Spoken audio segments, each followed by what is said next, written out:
जिसके 100 साल पहले मकान है, क्या उनको सरकार को पहले नहीं दिखाई दे रहा था? उसमें सभी लोगों के मकान तोड़ रहे हैं, मुसलमानों को तोड़ रहे हैं, हिंदुओं को भी तोड़ रहे हैं। ऐसा होना चाहिए ना। अब जो है उन्हें कुछ नहीं दिखता है, सीधा मकान गिराने में, एक हाशिया बनाने में सदियां गुजर जाती हैं आदमी की, और तोड़ने में तुम चंद मिनट में तोड़ के ढा देते हो। कब्जा किए हैं भाई, माफिया कब्जा कर लिया, इनको कम पैसों में दे दिया, ये सोचे कि बस घर की सरकार है बनाते रहो। आज जब सही मतलब वहाँ पे कानून चलाने वाला, शासन चलाने वाला बैठा हुआ है, तो सबके साथ इंसाफ ही कर रहा है ना। जिसके 100 साल पहले से मकान थे उनके, वहाँ पे मौलाना मदनी गए थे। जिसके 100 साल पहले मकान है, क्या उनको सरकार को पहले नहीं दिखाई दे रहा था? उसमें सभी लोगों के मकान तोड़ रहे हैं, मुसलमानों को तोड़ रहे हैं, हिंदुओं को भी तोड़ रहे हैं। ऐसा होना चाहिए ना। अगर वो पटरी आ रही है वहाँ पर, तो तकरीबन 30 फीट का रास्ता होता है, बाकी वो 400 मीटर पे क्यों तोड़ रहे हैं उसको? वो गलत है ना। ये जो है ना हिंदू मुस्लिम की खाई जो खोदी है, ये बीजेपी खोदती है। और ये बुलडोज़र बाबा और ये जो सब चला, इससे पहले कभी कांग्रेस के राज्य में किसी के मकान गिराए जाते थे? नहीं। अब जो है उन्हें कुछ नहीं दिखता है, सीधा मकान गिराने में, एक हाशिया बनाने में सदियां गुजर जाती हैं आदमी की, और तोड़ने में तुम चंद मिनट में तोड़ के ढा देते हो। अब गरीब आदमी मेहनत मजदूरी करके अपना मकान बनाता है, वो उसको तुम चंद पल में ढा देते हो। तो हमें ये बताइए, ये कहाँ का न्याय है? बिल्कुल सही हो रहा है। अगर उनके पास ईगल कागजात है तो दिखावें।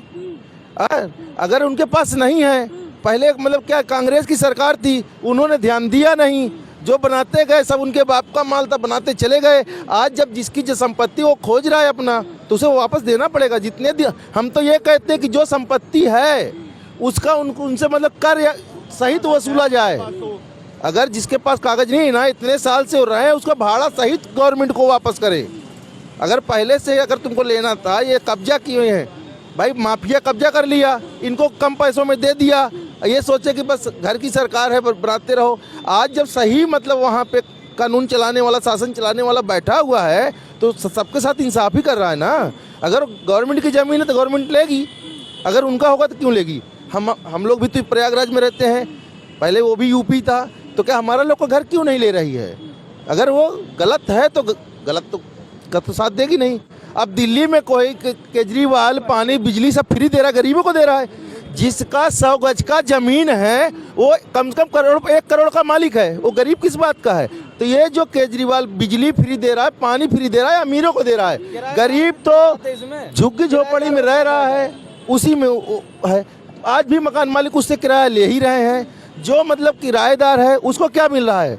मकान मालिक छोटा मीटर टांग दिया, उसमें बिल भर रहा है। अगर वो बोलता है, ऑब्जेक्शन उठाता है, तो उसके लिए भी दिक्कत है। मकान मालिक बोलेगा भाई हमारा खाली कर दो, तो जाएगा कहाँ? मजबूरी में तो रहेगा।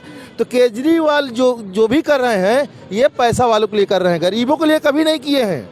और ये तो केजरीवाल एक ऐसे हैं कि जो हिंदू मुस्लिम करते रहते हैं, अगर नहीं करेंगे तो इनको ये फ्री के रेवड़ी बांटते हैं ना, इसीलिए इनकी सरकार है। लोग तो कह रहे हैं भाजपा हिंदू मुसलमान करा रही है। ना भाजपा कभी नहीं। ये बताइए, जितने भी हमारा कॉलोनी आया है, प्रधानमंत्री योजना कॉलोनी आई है, उसमें से 25% मुसलमानों को मिला है, 25% मुसलमानों को मिला है, बाकी हिंदुओं को मिला है। ये जो अपना दवाई का जो भी आया है, इसमें भी सबसे ज़्यादा सरकारी हॉस्पिटल में मुस्लिम इलाज करते हैं, और जो भी इनका सरकारी मतलब दवा है, इनका बेनिफिट यही लेते हैं। जो हिंदू अधिकतर वो प्राइवेट में भगता है, सरकारी में नहीं भगता है। और इनको कभी देख लो, कोई हॉस्पिटल में चले जाइएगा, मुस्लिम 2 पाएंगे तो हिंदू है वहाँ पे 10 मिलेगा। तो मुस्लिम विरोधी पार्टी बताते हैं भाजपा को। ये क्या है कि जब सारे चोर हैं तो मुस्लिम को तोड़ करके अपने तरफ रखने के लिए क्या उपाय है? यही उपाय है ना कि इनको बोलो कि हिंदू मुस्लिम करते हैं, ताकि किसी तरह से मुस्लिम समुदाय इनसे अलग हो। अगर हम कहते हैं कि मुस्लिम को ये मतलब कहते हैं कि हिंदू मुस्लिम करते हैं, तो मुस्लिम वोट क्यों देते हैं? आजमगढ़ से बीजेपी जीतती है, वो किसका गढ़ है? मुस्लिम गढ़ है। अगर मुस्लिम वोट नहीं देते तो बीजेपी कैसे जीतती? तो ये क्या है कि अब ये चारों तरफ हवा मतलब फैला रहे हैं कि किसी तरह से मुस्लिम समुदाय वोट ना दे, ताकि हम किसी तरह से भूले भटक करके फिर से कुर्सी में आए और जितना भी घोटाला जल्दी से जल्दी कर सके और हम करके भाग जाएं। इनका ये मेन उपलब्धि। ये राहुल गांधी का क्या काम है? भारत जोड़ो यात्रा नहीं है, भारत तोड़ो यात्रा। जितने चोर हैं सभी इकट्ठा हो, और फिर 2024 का सब मिल करके हम चुनाव लड़ें। उसमें मोदी जी को किसी तरह से अगर साइड कर पाएँ तो शायद भाग के दिन खुल जाएं, क्योंकि आने वाले टाइम पे इनके वो बुरे दिन आएंगे कि कटोरा लेके इनको भीख देने वाला कोई मिलेगा नहीं।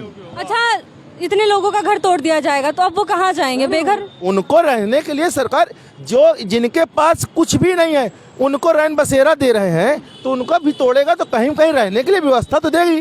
गवर्नमेंट उनको रोड पे तो नहीं छोड़ देगी कि जाओ मर जाइए, ऐसा तो नहीं करेगी। अब ये कहें कि हमको मतलब वहाँ से हटा करके किसी सिटी में बसा दो, तो नहीं। जहाँ गवर्नमेंट के पास निर्धारित ज़मीन होगी वहाँ पे उनको भाई आवास देगी। अब ये नहीं कि उनको फ्लैट देगी भाई, जो जैसे 2-2 कमरा का सेट है वो तो देगी। अब ये कहें कि नहीं हमको कीमत दीजिए, तो कीमत गवर्नमेंट को दिए नहीं तो देगी कहाँ से? हल्द्वानी में अतिक्रमण हटाने की बात हो रही है, इतने लोग बेघर हो जाएंगे, इस पर क्या कहना है आप? ये तो सरकार ने पहले सोचा नहीं, बोर्ड के चक्कर में उनको बसा दिया।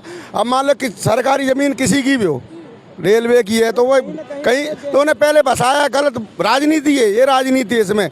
या अगर अब उनको हटाओगे तो उन्हें टाइम दो, या फिर उन्हें अलग कहीं शिफ्ट करोगे तो देनी पड़ेगी। तो कोई देनी पड़ेगी। जो बंदा 40 साल से रह रहा है उसे शिफ्ट करने कहीं ना कहीं उसे जगह दो। तकलीफ होगी, मैं भी हूँ और भी कोई भी। ये उन लोगों को मालूम होगा, पहले से जानते होंगे कि ज़मीन किसकी है। ये जब उसका रजिस्ट्रेशन ज़मीन का नहीं हुआ और ना उसकी उनको कोई उनकी रजिस्ट्रेशन अथॉरिटी कोई उन पर लीगल बेस पर कुछ होगा उनके पास में, तो वो कहाँ से उसके अधिकारी बन सकते हैं? वो तो ये है कि जब तक उन्होंने उसको यूज़ किया, वो उनका समय अच्छा जो यूज़ हो गया, परंतु वो देश की हित की ज़मीन है, रेलवे की ज़मीन है, तो उस पर कब्जा नहीं करना चाहिए मेरे हिसाब से। तो फिर चुनाव के समय में ही क्यों उन्हें ये सब याद आता है? लोग कह रहे हैं कि इससे पहले क्यों उन्हें ये अतिक्रमण नजर नहीं आया? तो हाई कोर्ट का ऑर्डर है ये, जो उत्तराखंड हाई कोर्ट का ऑर्डर आया है, तो उसमें किसी की क्या चलेगी? कोई नीतिगत किसी का काम नहीं है, ना कोई पॉलिटिकल किसी का इश्यू बना हुआ है, ना किसी ने वो प्रेरित होकर ऐसा बोला है कि हाई कोर्ट इसको करे। वो तो खुद संज्ञान लिया है, ये तो पहले से चल रहा था केस। वही कुछ लोग वो टाइमिंग फिक्स हो गया कि जो चुनाव आ रहा है उसमें वो रिजल्ट निकल के सामने आ गया, तो इसे संजोग कह सकते हैं, पर प्रॉपरली बुरे नहीं कह सकते।